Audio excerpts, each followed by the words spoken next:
Well, hello everyone. This is Rhonda's lovely sparks.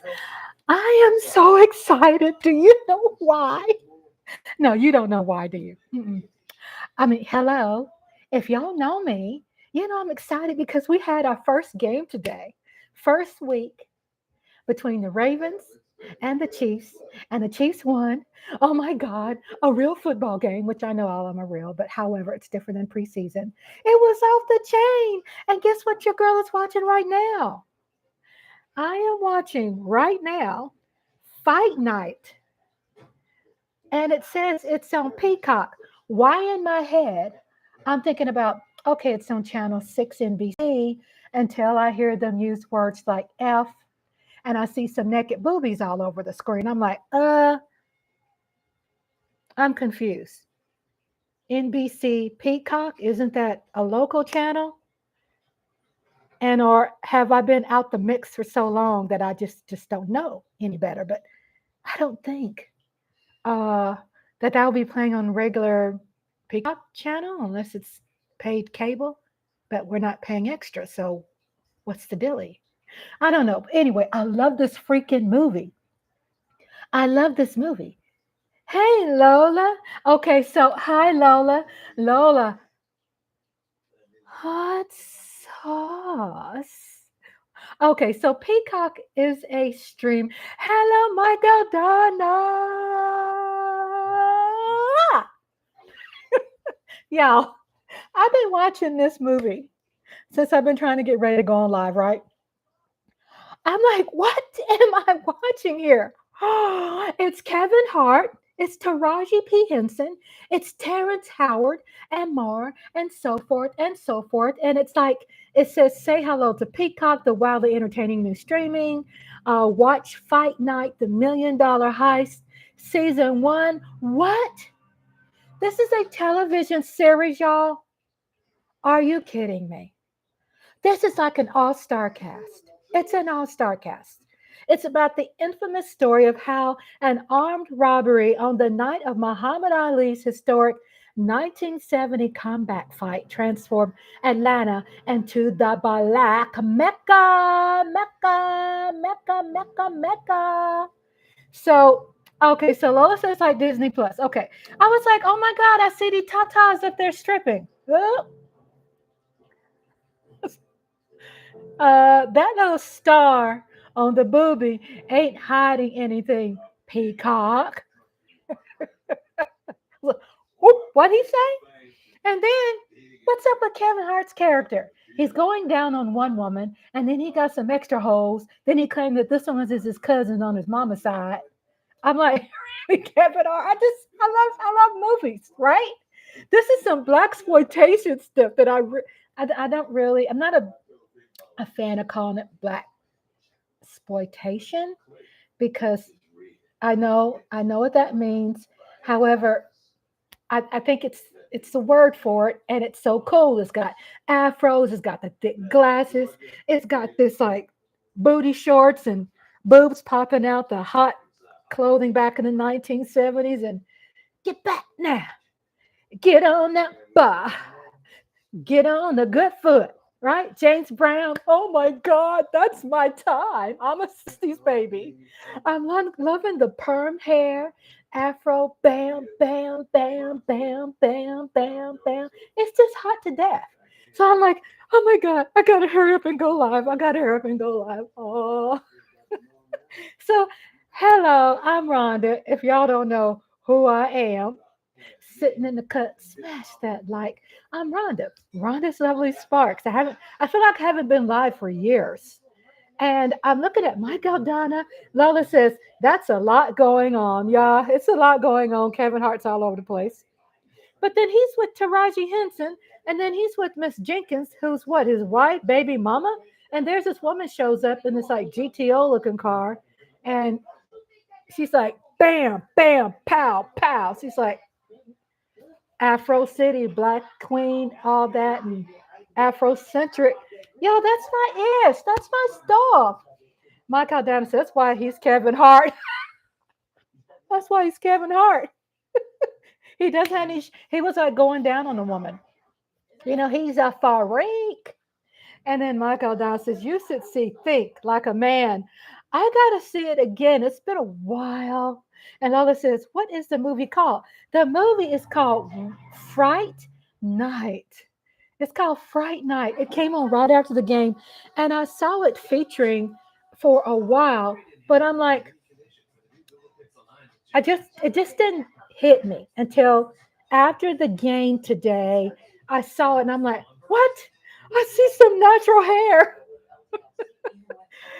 Fight Night, the $1 million heist. Okay, the $1 million heist. I'm trying to get some information because Peacock doesn't get like Wikipedia, and when I looked it up on Wikipedia, Wikipedia didn't have much of anything. I like getting like long detail of a movie so I can check it out. Let me see what y'all saying over there in the chat room too. Okay, so you asked me what the movie was about. I'm trying to find some more details. It's called Fight Night.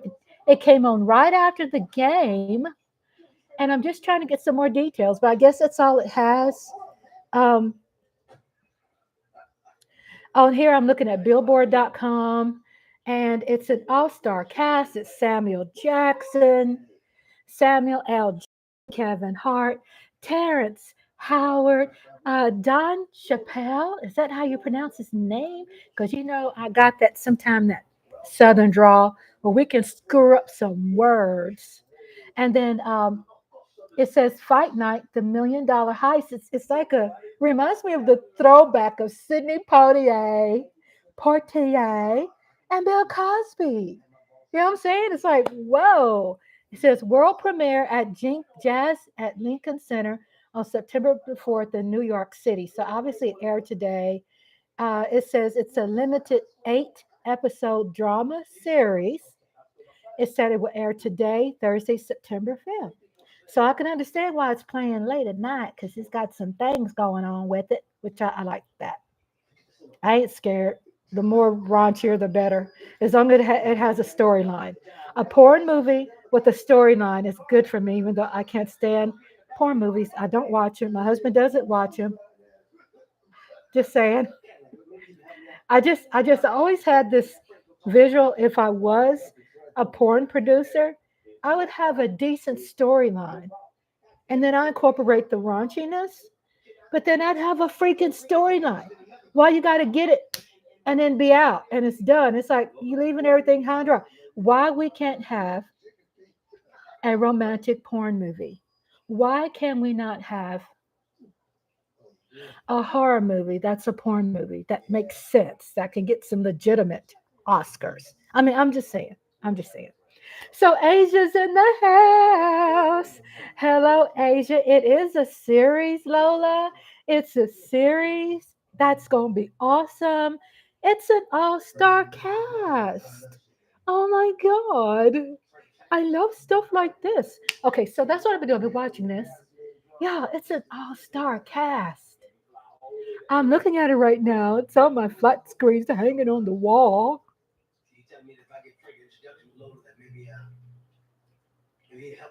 Kevin Hart is so crazy. Mike Aldan says, maybe ask a corn star. I know it's been a while since I've seen a porn movie. It's been years, y'all. I think the last time I seen an actual porn movie, I was in my 20s. It was stupid. You know how when you get out of the house, you're 18 and you turn 21 and you just get curious. And back then it was like VHS videos.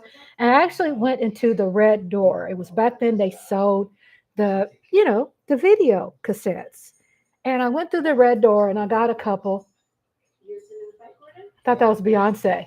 And I looked at one and I was like, it didn't do nothing for me. Maybe I have too much of an intellectual mind and I'm overthinking it and I'm very analytic. And I'm like, no, no, no. You shouldn't be positioned like that. You should be over here. Let me see your angles from your cheeks up here. And let's do something a little bit more spicy and more glamorous. Why you always gotta look hard up and raunchy? I mean, add some class to porn. So that was the last time I actually saw a movie. It just doesn't do nothing for me. I mean, just in case y'all are wondering, just in case, just wondering. I don't know. So Asia says, Rhonda, I protected you in the chat. That guy was disrespectful. Thank you, Asia. Thank you, Asia. My sister stars are so awesome. I saw that and I thank you so much from the bottom of my heart. I saw it. I noticed it. Trust me, I was right there. Lola said, Asia, he was crying to Mark about it. You know, that's some pansy bullshit.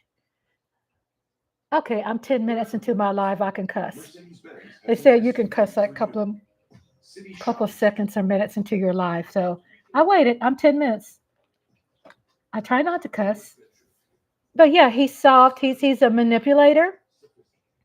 He's a manipulator. And then, you know, I do believe that Mark sees it. He just doesn't let the left hand know what the right hand is doing. You know what I'm saying? He doesn't let the left hand know what the right hand is doing. But he's just a butthole. And I just love all my sisters and Queen Bella and Lola and Gina and who else was there? Lady Libra. Everybody was like hammering his ass. And tell Mark, hello, Mark. So Asia, thank you, my sister. I saw it. I loved it. And trust me, I need it. You know, a lot of people say, I don't need it. I don't need protection. I don't need your support. I do. I want it. Give it all to me, baby. I love it. I mean, hey, you know? So Lola says, then I think he came back before he cried to Mark looking for you, Asia, in a different name. I thought there was a different name because I did an at sign looking for that Stephen R. and it didn't pop up. And I'm like, and sometimes I wonder who goes out of their way to make up all these names and log back in. And it reminds you of what's happening, unfortunately, in the schools. And my heart is broken. I didn't mention it in Mark's live, but I talk about everything here. He has a different account. That's what Asia's saying. Is he does he have a different account?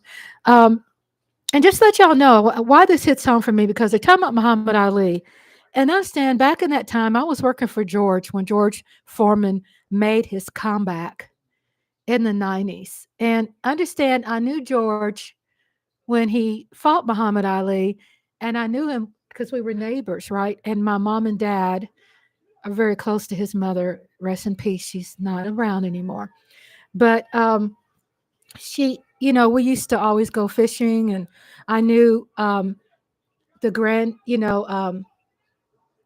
I call her Grandma Nancy. Her grandchildren would come down every summer and we go fishing. So it was like if you're in the country and you have someone that comes in the summer and goes fishing, that's a big deal because not much is happening in the country at all. So it was a big deal. But it wasn't like when I was a little girl, I saw him as someone famous. And even when he was older, I really didn't see that. I mean, because we grew up together and I knew his flaws. You know somebody, you're like, you know what, George, you were in the boxing ring and you was working out and you had gas. It probably wasn't a place for a lady or a little girl because when they hit each other in the gut, things happen in the ring. That's why I said I don't understand why people want front row seats, to watch boxing. You get sweat and spit, gas, cussing, gargle, throwing up. Who wants that? Not me. I've never been to any of his. I've been to one of his fights, which was held in his hometown. But I was trying to figure out why did I mention that? What was that? What was I bringing it up for? I was reading something about. Oh, so this movie. I love boxing. I haven't been really into boxing that much after um the what was that? It was like after George's fight with Michael Moore, and then I watched a couple of more, and then I stopped because it was somebody I was watching, and I got very upset with the outcome of the fight. To me, that person didn't win. I can't remember the name, but I got upset and I said, "F that! I don't want to watch anymore," because I saw how boxing even got even more messed up. You know what I'm saying? Like even more political. When George came back to fighting, there seemed to have been a lot because I was working for him. It seemed to be a lot of class. I'm taking one day at a time, but I'm still scared of a relapse. It's okay, honey. I see you, Asia, saying you take one day at a time. Just focus on the one day at a time, okay? And then focus on what your counselor is telling you. I don't know what she's saying. I don't want to be in conflict with what she's saying. But if I could say something, that small step of taking one day at a time, and make sure you include that as being triumphant, as a great success, a reason to celebrate. And then give you moments of to celebrate. Have your own party at home. You don't have to spend any money. Hang out in the chat room. Tell people how many days you've been, on the program. And we could celebrate with you. Let's make a party out of it. But understand to give yourself that credit that if you make it one day, that's incredible. You make it 2 days, that's incredible. You see? And don't look so far ahead about being scared. Because let's say, for example, your situation, because I have a situation too, right? And when you say relapse, for me, that could be like, for example, when I lost the weight and could I relapse? And sometimes, that comes to my head. Could I get back and start eating like I'm crazy? Then I found out, oh, when I was eating like that, I wasn't eating like I was crazy. That they ended up doing hormonal work, and I needed to be on hormone pills and estrogen and proestrogen. And I needed to be on a thyroid because my thyroid was off. When you get into those programs, you find out that there's answers why that's happening. And if you feel that there could be some anxiety, then ask your doctor or whoever that you're talking to if they can prescribe you something to calm you down. And let me tell you about this, because a lot of people going, oh, I don't like pills, I don't like prescriptions. No, that stuff is poisonous. No, you're gonna be falling asleep at work. Oh, you can't drive and take the pills. You're gonna go through all that. I take something organic for stress. I take it in the morning. I forgot the name of it, but it's more of an organic pill. It's not a psychotic pill. And whatever your doctor prescribe you, then just ask them, is this going to interfere with my job? Am I going to fall asleep? Is there bad side effects? And so I didn't want to be drowsy and all that. So I forgot the name of it. But I take one every morning. As a matter of fact, they upped mine. And I've never been a person that's big on taking pills. My whole life, I've been maybe a vitamin person. Then as I got older, I started learning more about blood work.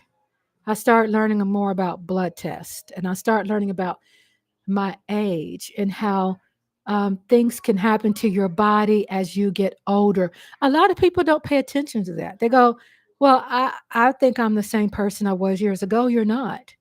So hormones happen and they can make you feel depressed. And then there are some medications out there that can replace the hormones back into your body that you've lost over time. You know what I'm saying? I know I'm talking a lot about it because I know a lot about it. I know a lot about it. That the hormone balance for me when it was off and my thyroid was off, then it put back and replenished me what I was missing that was causing me to have those feelings of exhaustion or tiredness or sweats or moodiness or sadness or fear or anxiety. So there could be a medication, but you have to tell the doctor or whoever that you're talking to, because I think whoever you're speaking to, they also have the power to prescribe. But ask them if they can give you a blood test first to see what you need. And then they can appropriate a prescription based on your blood work, because you could be lacking vitamin D. You could be lacking vitamin B12. You could be lacking something that's throwing you off. And that all has to do with mental health. That's good you're on medication. And make sure that you take it on time. And just like when your doctor says that if it seems like something's not working and you're still feeling that way, call your doctor on the phone, because they tell you to reach out to them anytime you feel something is not right. On Zoloft, that's good. And then let them know. If they say give it a couple of weeks, and if you've been on it for 2 weeks, that's fine. But if you feel that maybe you could be feeling worse or something is just not normal, let them know, because they can always rewrite prescriptions that's a good fit for you. Okay? Sometimes prescriptions are not a one size fit all. Some of it they have to tweak, where they have to make a little stronger, or they have to change it to something else. It's experimenting. So if you're still feeling these feelings, get with your doctor, give him a call and say, this is how I'm feeling. Something seems to be a little off. I'm seeing more drowsier. Those feelings of depression is not, it's not going to cure it, but it should help you a little bit better. And you should be able to start feeling like a spark. You know what I'm saying? Like something like probably more sunshine. It won't feel so dark, and the anxiety won't peak so high, or your anxiety won't be so out of control. You see? So it's supposed to kind of do something like that. So when you do that, let me know how that works out, and also be patient with your medications, because it just depends how long it takes for things to start really making a difference. But make sure you let them know if this medication is making you feel worse, or not say your medications make you feel worse. Just say, I'm taking Zoloft and I'm not feeling any better. Because let me tell you this one last thing too. They are also able to pair a medication with the Zoloft, or a medication. Pair means give you two, where the extra one enhances the other. That gives you a balance. You see? So I know a lot about that, because I did senior care for so many years, and I dealt with a lot of people who, are on medication. So I dealt with their mood swings, and I had to take notes, and I had to let their doctors and family know about the change, or anger, or moodiness, or falling down. I had to do that. So I'm very insightful, about that. So hopefully that advice can help you. Because if you say, but I'm still scared of a relapse, then your doctor does need to know tomorrow. You can let them know and say, I still have this fear of a relapse. And is there something else you can pair? Or just put in simple words, is there something you can give me with the Zoloft that could help it, work better? Because it's all about tweaking your heart and your mind and your body, and finding your balance. And it does take a while. Just be consistent. Don't stop taking it, but let your doctor know tomorrow. Let your doctor know, because they can fix things. And it's not a cure, but it sure can, make you feel better. Well, and I'm not saying it's unnatural. It's very natural. And there's organic drugs that can help, that is healthy for you, that also has something to do with um, being a woman, and things like that. So I've been diagnosed with clinical depression. Okay. So that's even more important also, to make sure your doctor knows that how you feel, so they can tweak it. Because trust me, there's another medication. If you see the commercials too, they have these commercials where if you own something, then they say, well, this here you can take to enhance it to work better. So they have to tweak it. It's not like, well, they give you something, you walk out the office and you're done. It doesn't work like that. You have to tweak it and you have to communicate, okay? You have to communicate with your doctor and let them know. So keep me updated. I want to know when you make that phone call tomorrow. I want to know. So there's Mothra. Oh, she's over here. Mothra, she's right here, everybody. Oh, she's reaching out. Hi. Reach out and touch somebody's paw. Make this world a better place if you can. She goes, you see her paw? Oh.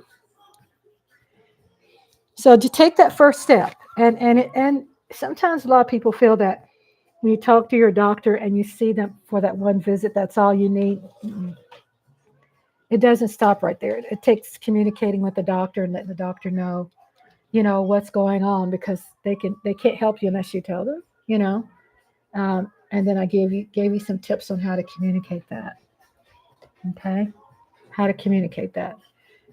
And if it seems like it's too much to remember, let me know and I'll type it and email it to you. Simply. I'll email it to you about some really simple stuff on how to read from it and what questions to ask. Just something simple, probably no more than 3 sentences. Some bullet points on what to ask for and let them know. So let me know if I need to email that to you. Okay? Okay. Okay. Okay. Okay. So, oh my God, there's a season 2.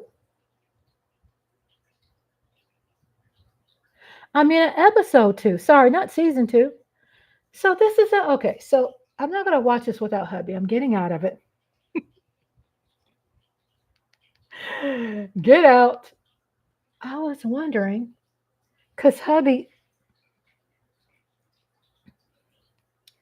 Okay. See, when I started watching this, at first I thought it was only one episode. Then when I read it to you all, I found out it was a season. It says watch episodes. Okay. Okay, so what's available to watch is round 2. Oh, okay.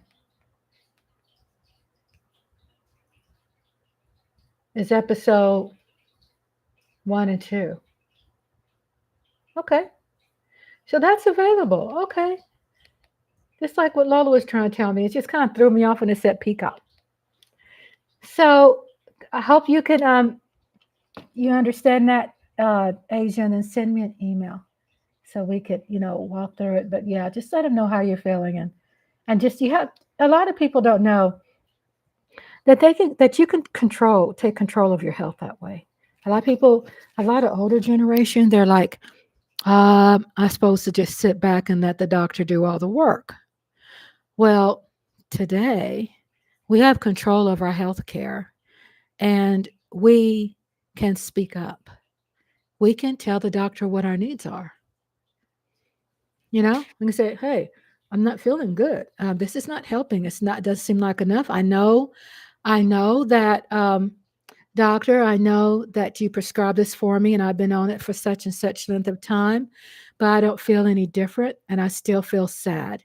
And I'm wondering if there is something in addition you can prescribe me, and or do some blood work and let me know what I can tweak, cuz I want to find some answers because I'm still feeling anxiety.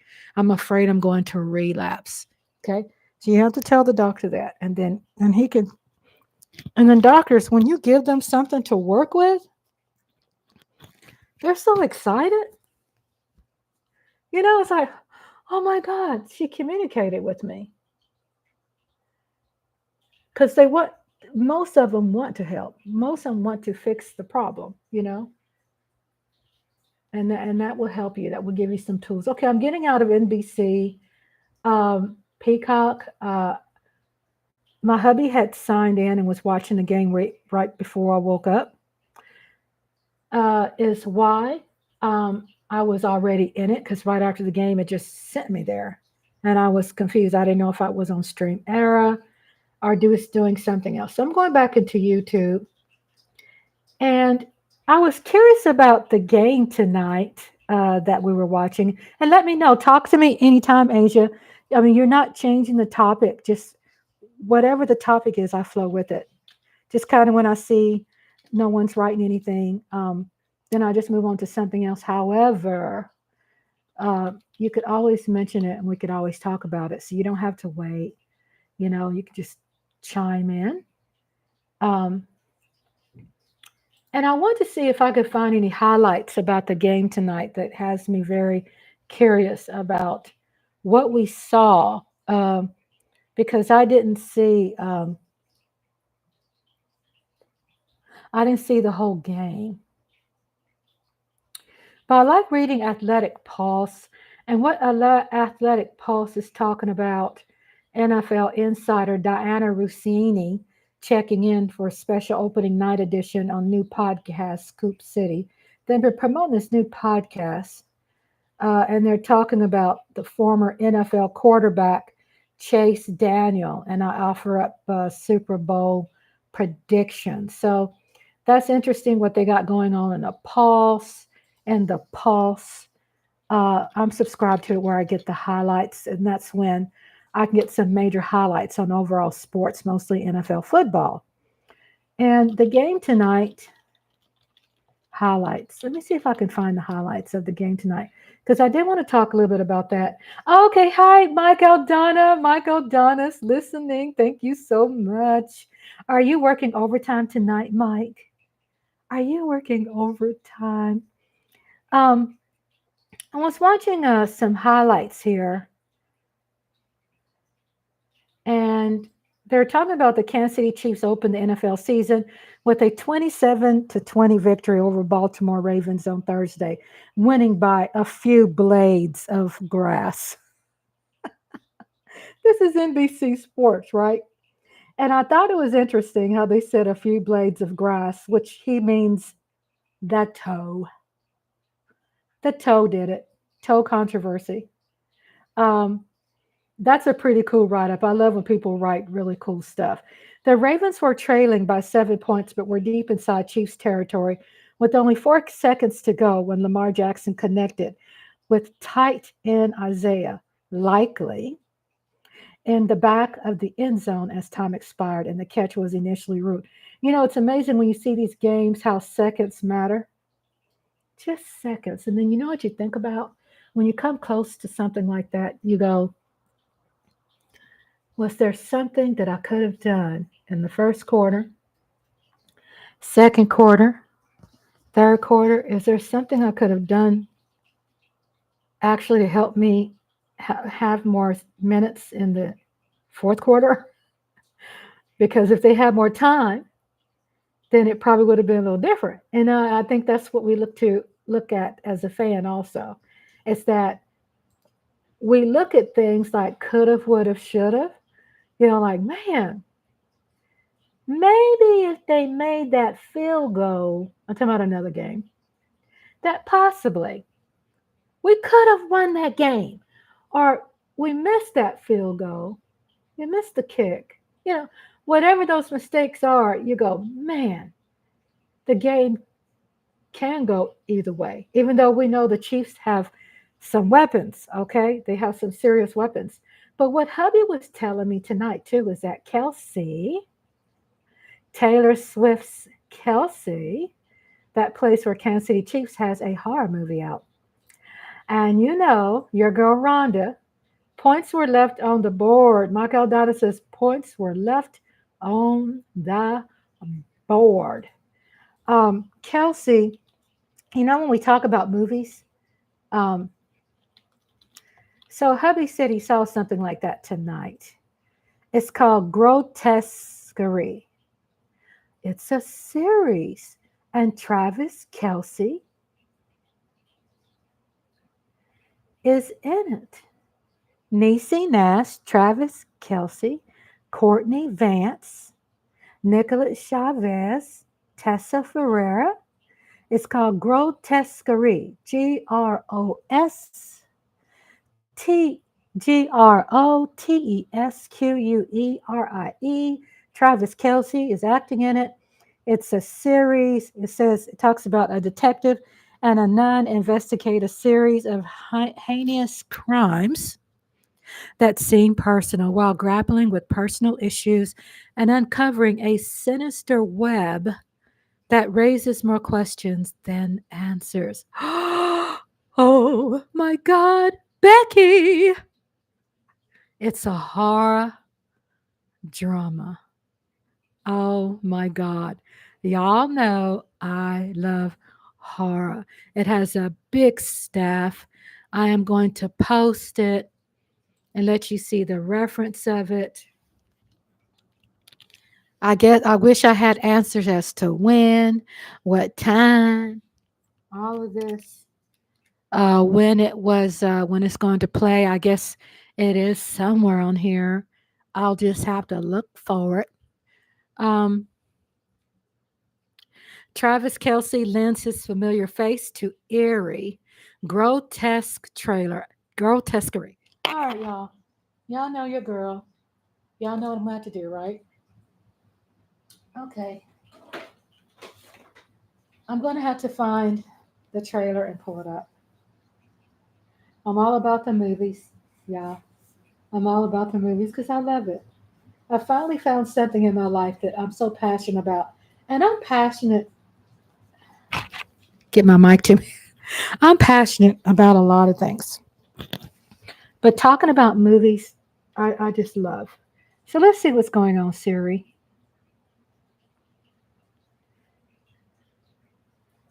Siri, can you find the movie Grotesquerie trailer on YouTube?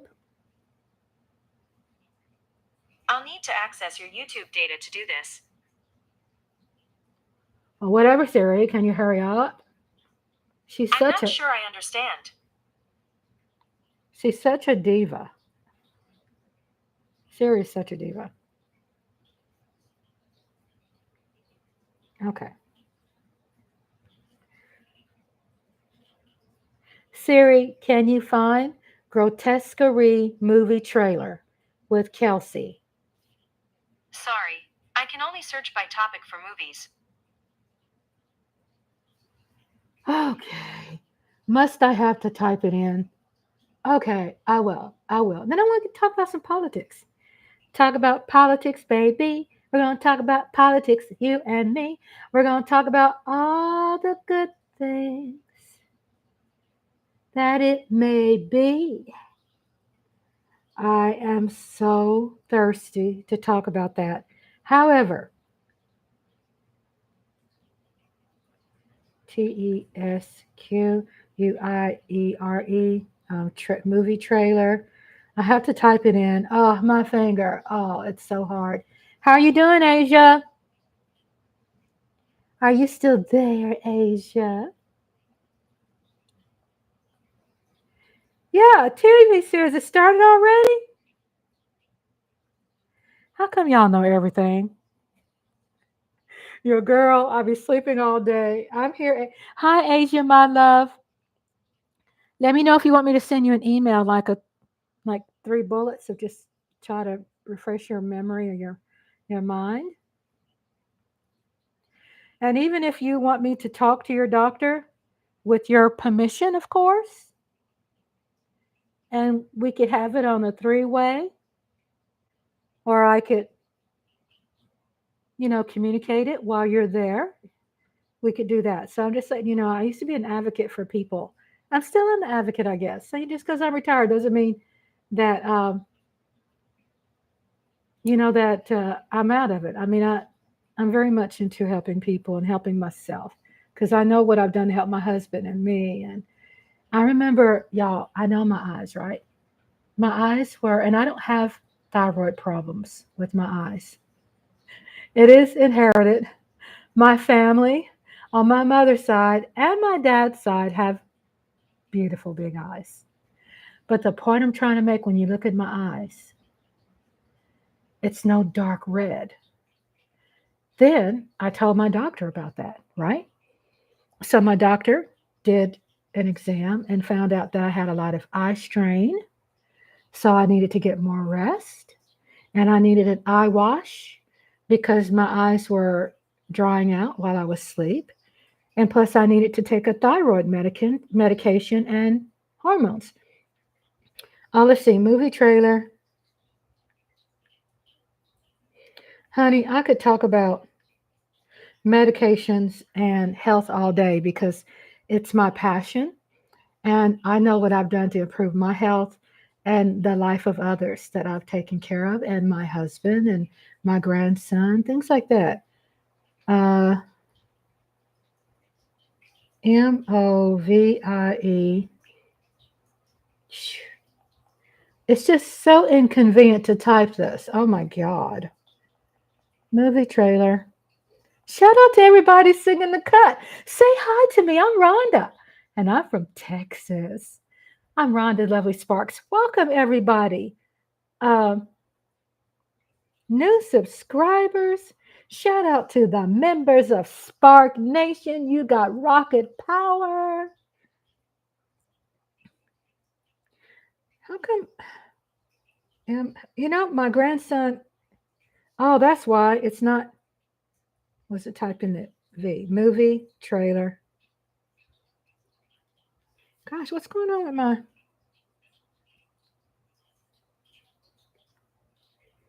Something's wrong with the keyboard.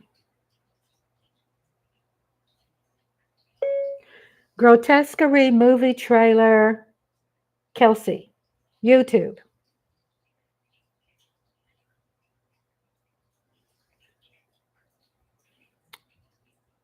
Find.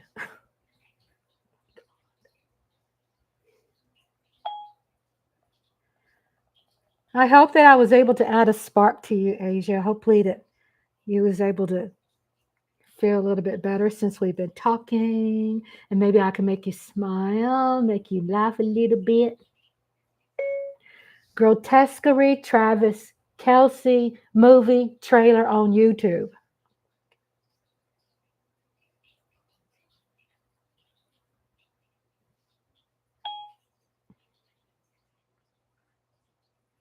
Okay, found it. Sometimes I just don't feel like. Where'd it go? God dang it. Lost it. That's another thing how I work with stress. I start laughing more. I'm not agitated when I can't get something right. I used to be because I was around an environment that just judged me all the time.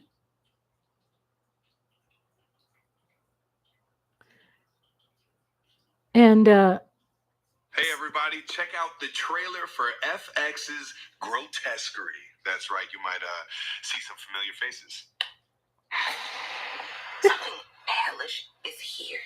This killer is someone who knows anatomy. The blood, the DNA, it was left there for us to find. It's like God left the keys to the candy store to the devil. Detective, you have an entire family murdered. Think of the worst thing you could never unsee. This is evil. So, you're the nun who's a journalist covering crime? I'm interested in rituals, cults, and their place in American life. You have to really hate people to do what was done here. It's inhuman.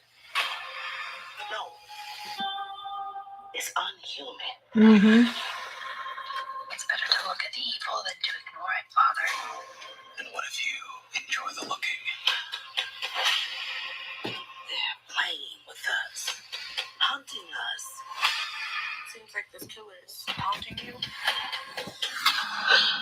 I am trying to stay sharp, but I'm losing it. You're in an alcoholic's haze. God knows what darkness you let in. This is the end of time.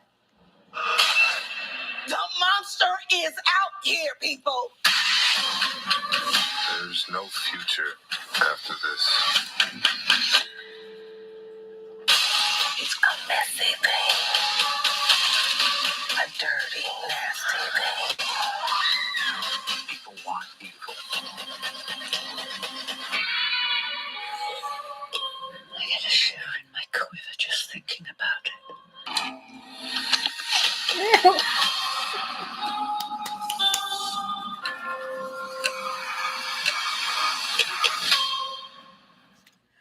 Oh my God. Oh my God. Is that not the greatest ish ever? Well, I am so excited about that. Oh my goodness. Y'all know how about movies. You know how I am. Oh my God. I have to change my thumbnail to reflect grotesque too. I was trying to see if I found more information, but I guess to be honest with you, that said enough. Um, on US Weekly, it says Travis Kelsey actually speaks in the new grotesque trailer, which we saw. We did check it out. During the trailer, Kelsey makes an appearance with seemingly talking to Niecy Nash Betts, who plays Detective Louis Tryon. There's no future after this, Kelsey says. Later in the video, Kelsey keeps a straight face while opening his eyes. The horror follows Lois, who is a nun, Sister Megan Macalia Diamond, who investigate a series of crimes while teaming up with Megan. Lois begins to feel like the crimes are personal.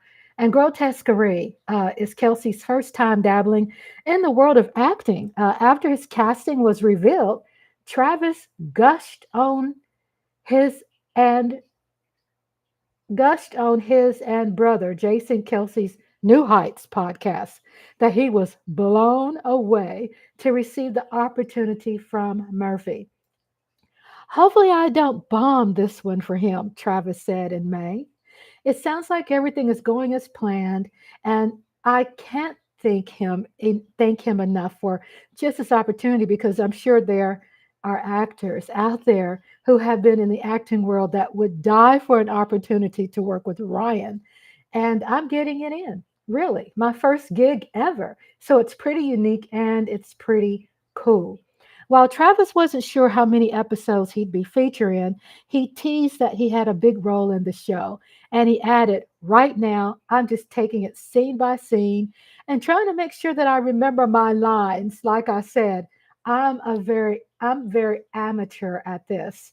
As someone who used to be on the football field, the Kansas City Chiefs tight end noted that he had been surprised by some aspects of the acting industry. And the biggest difference from being outside of the acting world and starting to get into it is you're very much in tune with scenes. You don't want to get so much caught up in with the lines, and you want to be in the scene with whoever you're acting with, right? He said. I started off thinking, man, just memorize your lines. But in reality of things is you want to be able to take that scene from one point to the next and portray exactly what the scene's meaning is. After Travis wrapped the show, a source exclusively told US Weekly in May that he had an incredible time filming. He had fun doing it, an insider said. So Grotesquerie premieres on Fox Wednesday, September the 25th at 10 p.m. Eastern Standard Time, 9 p.m. Central Standard Time. It will be available to stream on Hulu. On Hulu the next day. So we have Hulu. Okay. So everybody. So Mike says, curious, what was the purpose of singing Lift Every Voice and Sing the national anthem at the Ravens Chiefs game tonight? Okay, so I didn't see it, but the meaning when they do that, and let me get some facts here. I mean,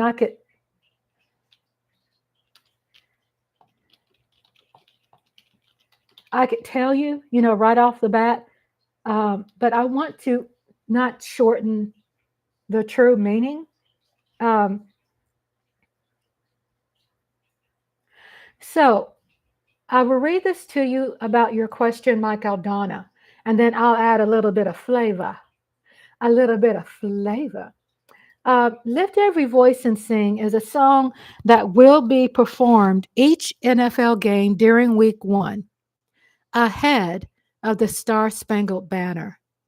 It is an acknowledgement of the systemic struggle for equality of Black people in the United States. This gesture follows a period of the NFL discouraging players from highlighting race related issues on game day. That's why I'm glad I looked it up. Lift Every Voice, some call that the Black, it is the Black national anthem. And uh, to me being a Black woman, ha ha, ta da, it's one of the most spiritual songs that you could hone into, especially me when I was a child.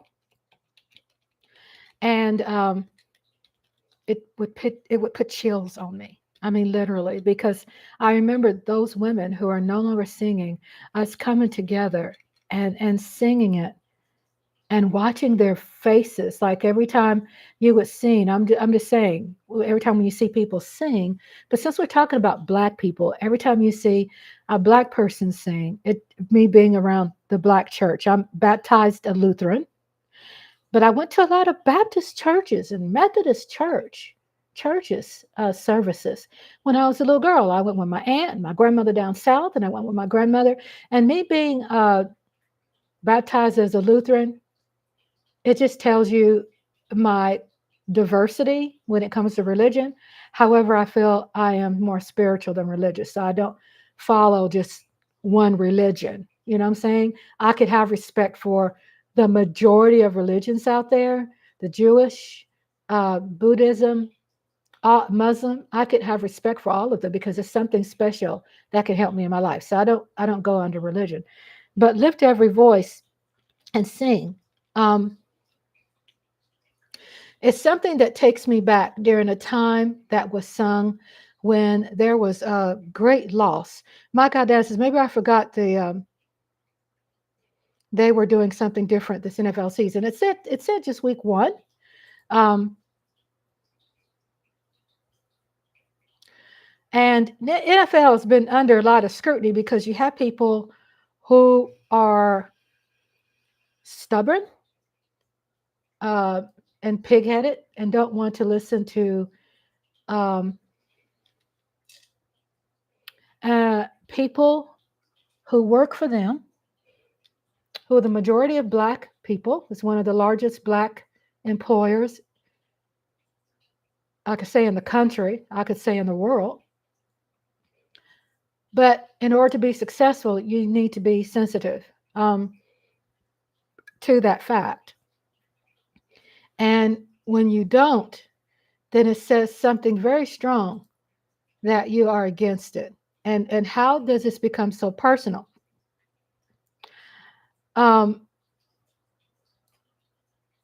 Because for me, I've been to, unfortunately, a lot of funerals where it was personal. I was going back thinking about George Foreman's mother, and which is her brother I'm speaking about, who ran away. A white woman blamed him for being inappropriate. Was it true? And he took off and he ran and disappeared for years because he wasn't running for his life. Of course, they were going to lynch him, right? So long story short, he ended up surviving. I ended up getting to meet him when I was a little girl. And I remember his face. And when you're a Black girl growing up and you're watching Black people and you hear their story, then you really start honing in to those stories, especially when those stories start affecting you. And when people are allies out there for Black people who are going through these things, it helps because when people have a voice And that's what that song is about. Lift every voice and sing. It's about being an ally. It's about talking about it, even if you are in the greatest fear and just a horrible um, suppressed position. Lift every voice and sing till earth and heaven ring, ring with the harmonies of liberty. And it says, let our rejoicing rise high as the listening skies. Sing a song full of the faith that the dark past has taught us. Sing along, full of the hope that the present has brought us. Facing the rise. I'm out of tune a little bit. I would hear my mother in the kitchen, facing the rising sun of our new day begun. Let us march on till victory is won. It touches the soul. And I say Black because a lot of people don't know how to describe or say me. I'm Black. I'm not African. Born in America. My roots are American. I mean, they could always tie me into Africa somewhere, maybe. There's no shame of my African roots. But sometimes people, too, as far as society, is always wanting to eliminate a Black person being a true American, even though it says African American. No, I'm a native. We didn't say Native Indians. We said I'm a Native American. So it applies differently for everybody. It applies different for everybody. I think we're just learning. A lot of people are learning in society that how to be racially sensitive and politically correct, and then taking the compassion to learn, what's correct or not. It's um, lift every voice and sing classic.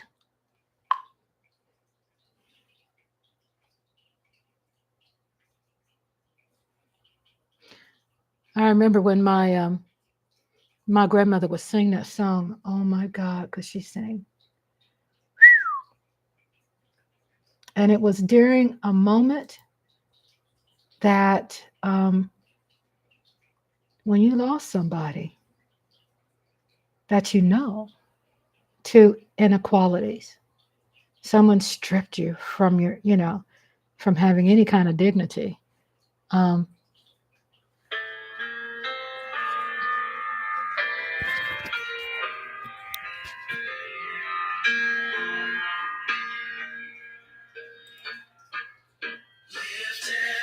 Voice and sing till heaven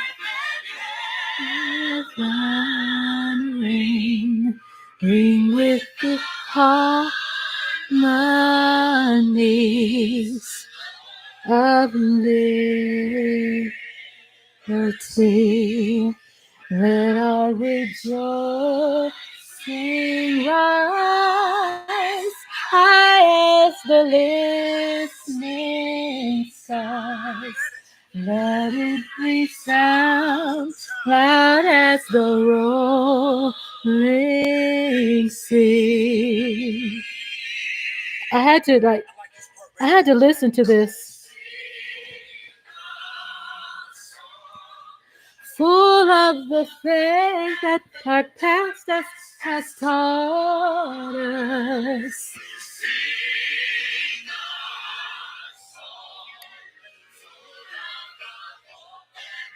Present is brought us. Sing the rising sun. For a new day's begun. Let us march on till we is one. And we add a little something to it. Just to encourage it. We're going to take it to church later. Let's go. Let's go to church. All the brothers out there. What I remember too is this playing this song. The classic example. I'm trying to find it. This is the traditional way.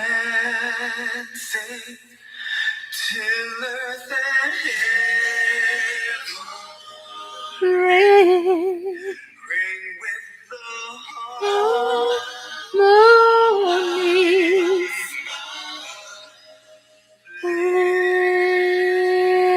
Liberty.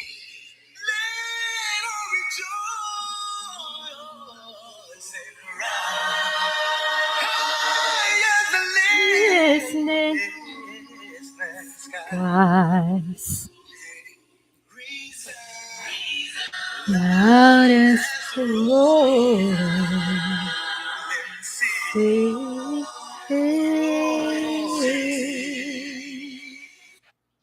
Hi guys, we are Jill's Diary. We're here Trying to together find in Atlanta to just tell the everyone old-fashioned to have a way. proud and happy Juneteenth. And we just want to remind y'all to have pride in our legacy and joy for our future. This is our everything. It's our rallying cry. It's the rallying cry. Let's see how they sing it. Lift every voice and sing till earth and heaven ring. Ring with the There's different versions. Trying to see. Lift every voice and sing Mahalia Jackson. Okay. Let's live. There's Aretha Franklin. I'm trying to find Mahalia. My family sung it. Me neither, Mike. I just want to hear the pureness of the song. My mother and both my grandmothers sing it traditionally. I'm trying to find the tradition. It's how Aretha sings it.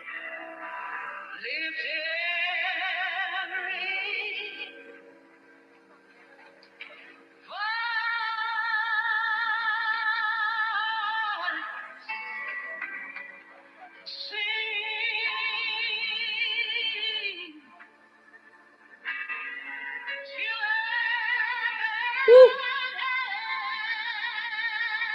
Chills. I have chills. I like hers too.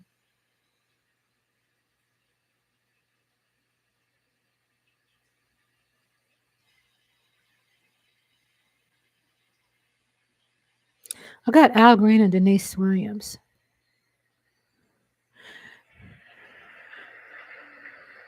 Mine was just traditional. Lift every voice and sing till earth and heaven rings. Ring with the harmonies of liberty. Just simple. Version of Lift Every Voice and Sing, often referred to as the Black National Anthem, is about to be recorded. Right?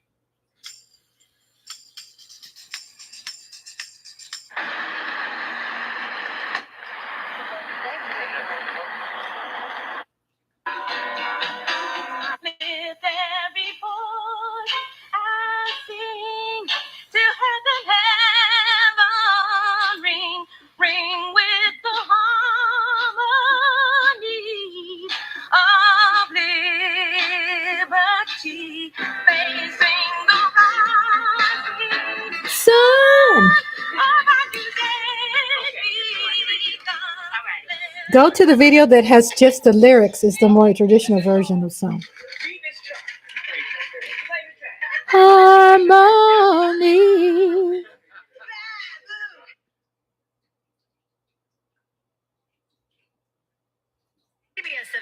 is celebrating Black History Month.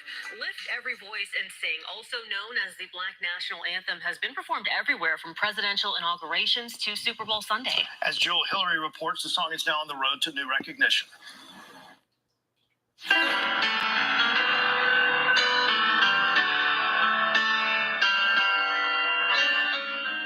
First performed by a group of school children, it should come as no surprise that this beloved piece of American history is the brainchild of a teacher. In the year 1900, James Weldon Johnson wrote the poem that would eventually become one of the most recognized songs in the country. It was just one of his many accomplishments. In addition to being a poet, a principal, and a Broadway composer, Johnson was also an attorney, one of the first Black lawyers admitted to the Florida bar. I believe that probably he had no idea what was going to happen to this song, this poem. He was just expressing what he felt. Dr. Carol Adams, historian, activist, and educator, says Johnson's contribution to the soundtrack of the American story can't be overlooked. His marching orders, remember this is post. Remember I said rallying cry? And so during the Marching orders. period, you even had Black senators and all of that before the South got scared and said this is going too far and started resegregating and lynching. I mean, he comes right behind that era. And that's why he says to us, hey, this is continuing. This struggle is still going on. We haven't won. We've been through a lot, but it's not over. Originally scripted as part of a school celebration of Abraham Lincoln's birthday, the three-verse hymn was accompanied by music composed by James Weldon Johnson's brother, Rosamond.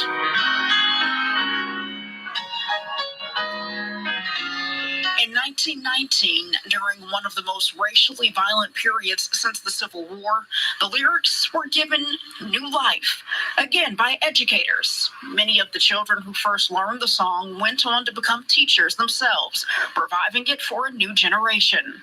It eventually caught the ear of Booker T. Washington, ushering it to a new height when it was adopted as the official song of the NAACP. Now, more than 100 years after its inception, United States Representative Jim Clyburn of South Carolina is pushing a bill to have the song recognized as a national hymn. I think what Representative Clyburn is doing is amazing in that it opens the door. It opens more doors. Let our rejoicing rise. Hearing it as a child for the first time, and I can almost remember hearing its structure and hearing it played. My big brother played also. Even though I didn't know the context and I didn't know the history, I knew it was important. By the way it was, by its treatment, by the way it was performed, by the way it was played with majesty and this greatness. Let our rejoicing rise. A few years before his death, Johnson wrote that the lines of the song repay me in elation, almost in exquisite anguish, whenever I hear them sung by Negro children. As Americans of every age, faith, and race embrace the song, the anthem's call to action continues to inspire. Facing the rising sun of our new day will come. Let us march on till victory is won. Such a powerful song. Well, we are sharing more stories on our website, cbs17.com, just to Type Lift Every Voice and Sing with lyrics. Click on the Joe Coos page. Okay.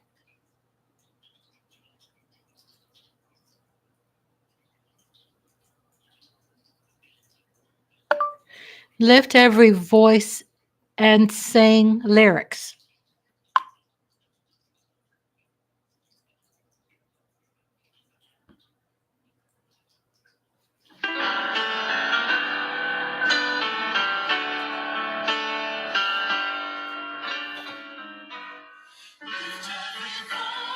That's it.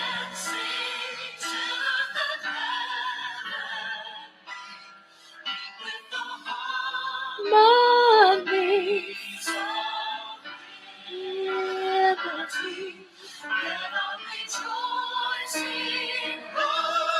high as the listening stars, loud as the rolling sea. A song full of the faith that the dark past has taught us. Song full of the hope that the present has brought us. Facing the rising sun of our new day begun. Let us march on physically as one. We trod hitter the chastening rod, fought in the days when hope unborn and died. Have not a weary feet,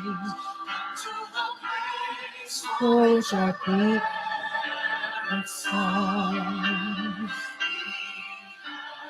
Come over a way that the tears has been watered. My mother used to sing with so much emphasis when she sang that part. The Father. That was my mother. When they sung that part with so much emotion. Slaughter. I mean, you just, whew.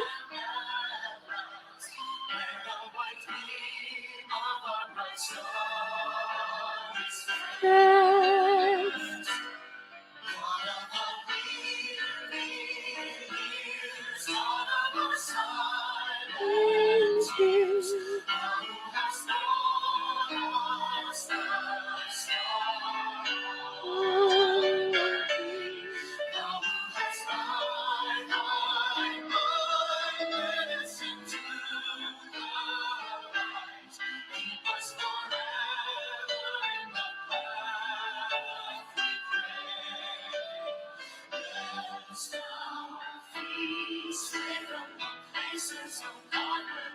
Let thee rest our hearts, struck with the wine of the world, we forget thee. And she would just sing with that part. They really, it showed expression in the choir, and my mother would just with strength, you know. It's all about expression when you sing it.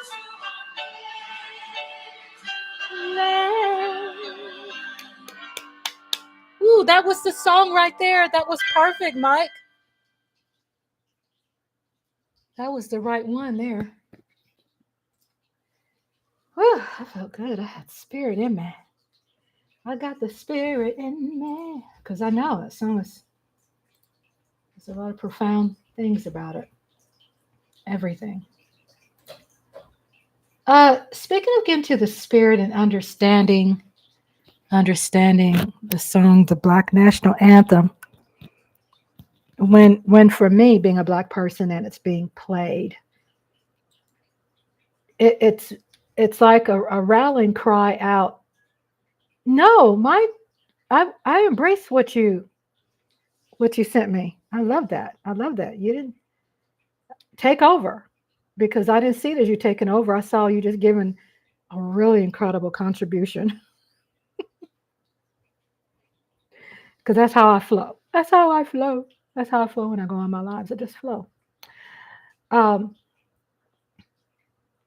me, when I hear that song, it's just like the definition of how it's defined. It's been a song that has, by those people that have cursed it, suppressed and oppressed it. It was swept under the carpet, burnt, shoved to the side as being worthless to anybody. So playing this at a football game with those views, then it just breaks a mold. That's all that does. Because it's like on the record, for the record, okay? Because we know too that there's a lot of football fans that are racist, okay? And when you see every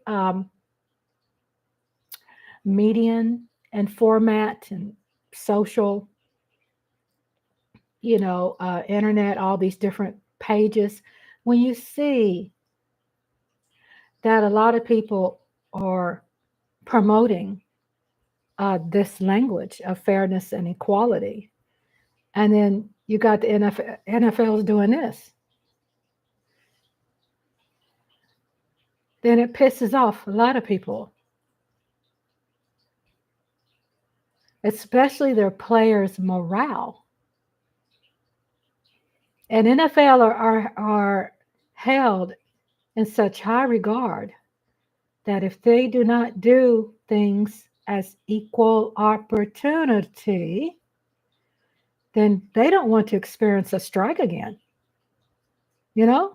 Protest or strike, because we've had that to happen before.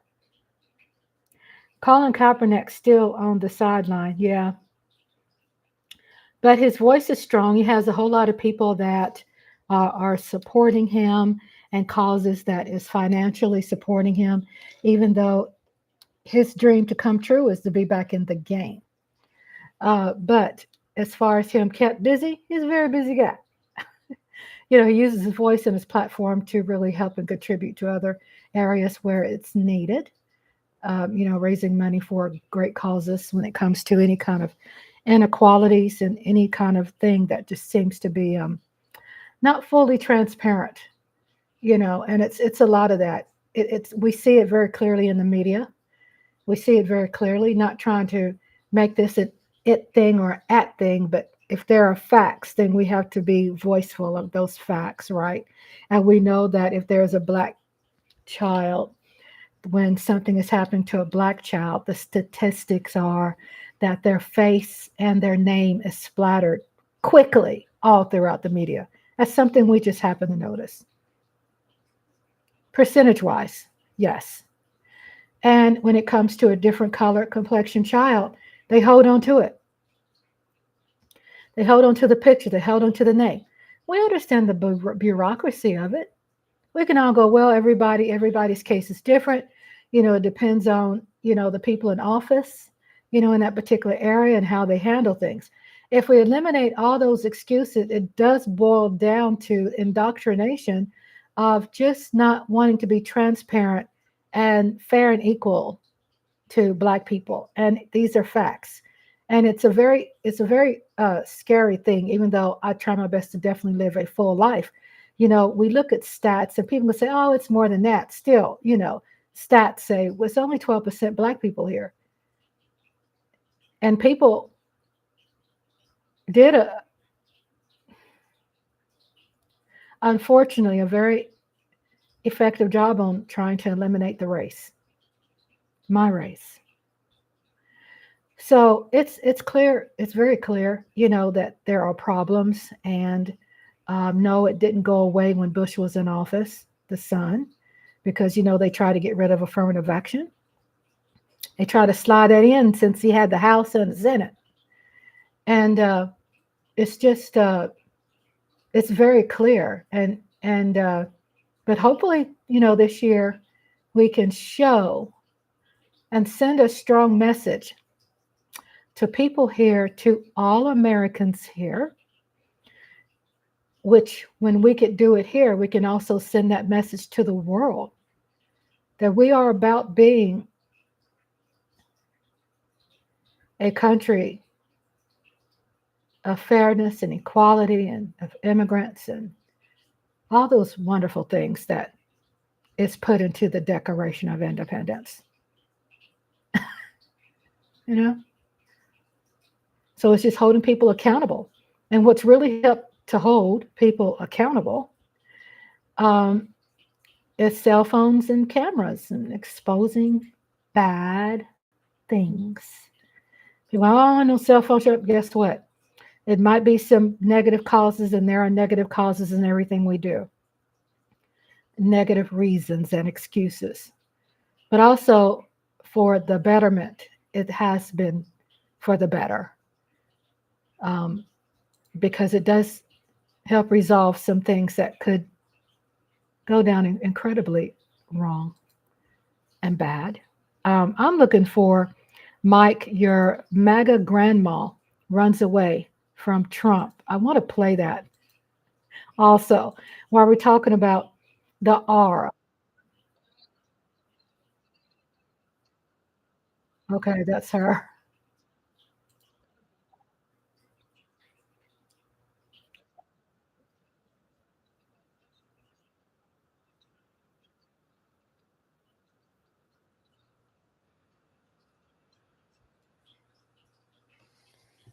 See if we can find this. I found it. I'm going to pull it up. I've been learning how to navigate easier.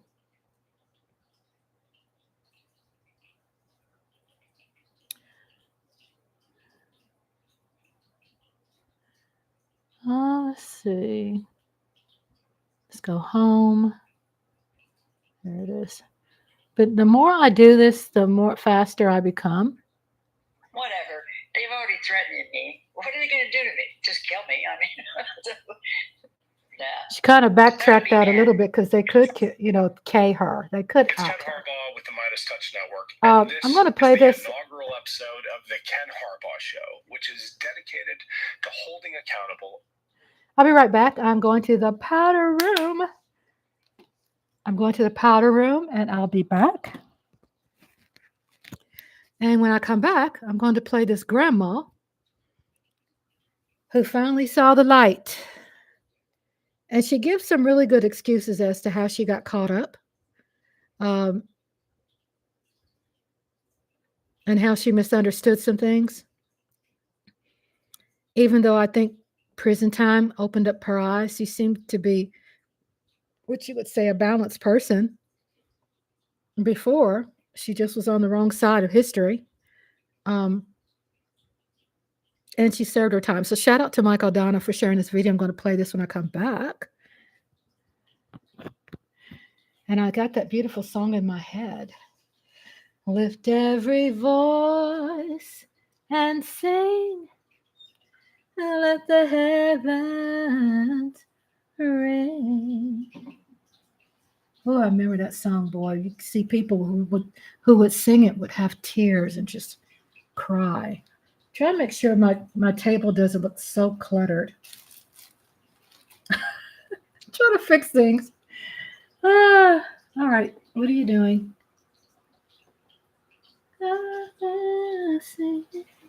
Okay.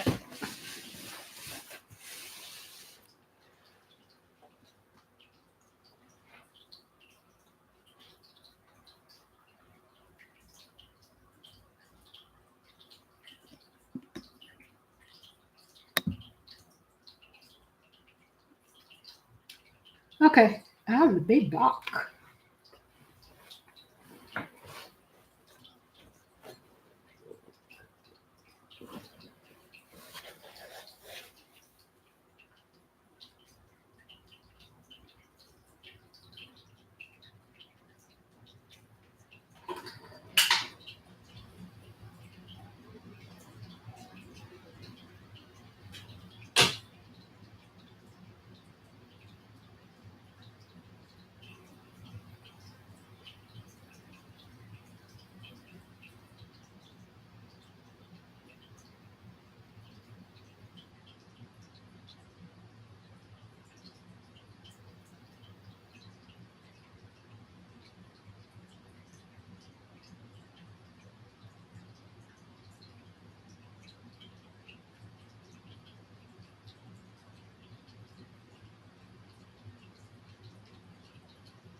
I'm back. I had to go get me some peaches and some water and do my lives in a healthy perspective. Gotta make sure I take care of myself, drink plenty of water, take my medicine, be a healthy content creator. Let's see, I'm trying to.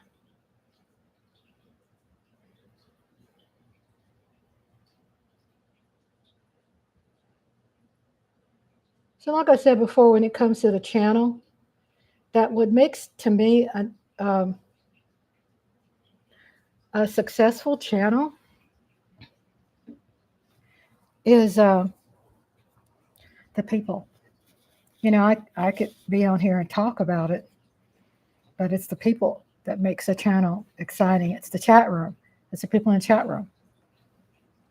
Let's see what they're talking about. And the title of it is MAGA Grandma Runs Away from Trump for Kamala.